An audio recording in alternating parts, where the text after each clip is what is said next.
বাগানে শীতকালীন ফুল ফল সবজি লাগাতে পারিনি এবছর, আসলে 3 বছর ধরেই লাগাতে পারিনি। তবু অ্যাডিনিয়াম এবং বাগান বিলাস ফুটে আছে, দেখতে খুব ভালো লাগছে। আজকের ওভারভিউ সেটাই দেখাবো।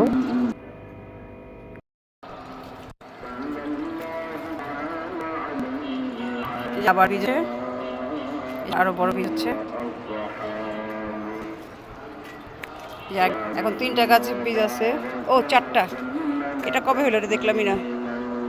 আসলে 2-3 দিন পর ছাদে আসি তো, অথবা রাতেবেলা গাছে পানি দিই, যার কারণে অনেক কিছুই বুঝতে পারি না।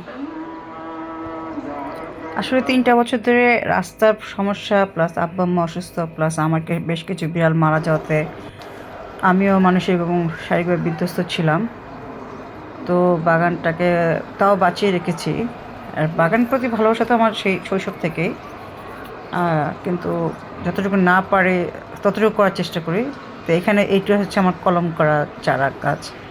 বাগান বিলাস আমার মোট 5টা বড় গাছ আছে, তার থেকে কিছু কাটিং নিয়ে আমি অনেকে গিফট করেছি, চারাও গিফট করেছি, আর কিছু নিজের জন্য রাখছি। এটা হচ্ছে অরেঞ্জ প্লাস পিঙ্ক, যেটা মানে প্রাথমিক অরেঞ্জ থাকে আর পরে গোলাপি হয়। আর এটা হচ্ছে থিমা, এটা আমার খুব পছন্দের। যদিও শীতকাল থেকে ফুলগুলোর সাইজ ছোট, বা এখন বলতে গেলে অন্য বাগান বিলাস গাছে একদমই পাতা নেই, এটাতে আমার মাসাল্লাহ এখনও পাতা আছে। আর এটাকে আমার ভালো লাগে বলেই আমি এটাকে ঠিক দোলনার পিছনে রেখেছি, যাতে আমি দোলনায় বসবো, দোল খাবো। এটা আমাকে পিছন দিয়ে ঘিরে রাখে, যদি অনেক সময় খোঁচা লাগে।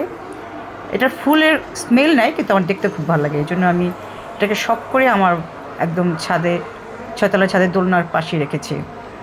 এটা ফুলটা আমার খুবই ভালো লাগে। আর এটার কাটিং করার চেষ্টা করেছি, কিন্তু কেন জানি হয়নি। সাদা বাগান বিলাস, হলুদ আর এই থিমার কাটিং আমি করেছিলাম, কিন্তু হয় বাঁচে না, অথবা বাঁচলেও পরে যে হয়তো আমি 2-3 দিন পানি দিইনি। আমাদের রাস্তাঘাটের সমস্যার কারণে একবার দেখা গেছে 8 দিন পানি ছিল না। তাছাড়া এছাড়াও যখন রাস্তার কাজ করা ছিল, এত জঘন্য নোংরা ড্রেনের পানি ছিল, তখন মানে গাছে পানি দেওয়ার মতো অবস্থা ছিল না। তো ওরকম খুব অবহেলা হয়েছে আমার গাছগুলো, বাগানগুলোর পরে। মানে আমরা খুব দুরবস্থার মধ্যে 2-2.5 বছর কাটিয়েছি। তো যার কারণে আমরাও যেমন এফেক্টেড হয়েছে, আমার বাগানও এফেক্টেড হয়েছে। এইখানে সাদা বাগান বিলাসটা এখন ফুল নেই, আগে ছিল। তো পাশেই হলুদ বাগান বিলাস এবং গোলাপি রঙের বাগান বিলাস। আর এই পাশটাতে আমাদের বড় একটা বাগান বিলাস, যেটা হচ্ছে এই মুহূর্তে বর্তমানে সবচেয়ে প্রাচীন। এটাকে আমি কেটে ছেটে একদমই ছোটো করে ফেলছি। এটা অনেক বড়ই ছিল এবং নিচের দিকেও ঝোলানো ছিল, 5তলা 4তলা চলে গিয়েছিলো। বাট আমি ওই পাশে বিল্ডিংয়ে কিছু কাজের জন্য ক্লিন করেছিলাম। এক সময় এখানে মৌমাছির বাসা ছিল এবং আমরা 2 দফা মৌমাছির থেকে মধু কালেক্ট করেছিলাম।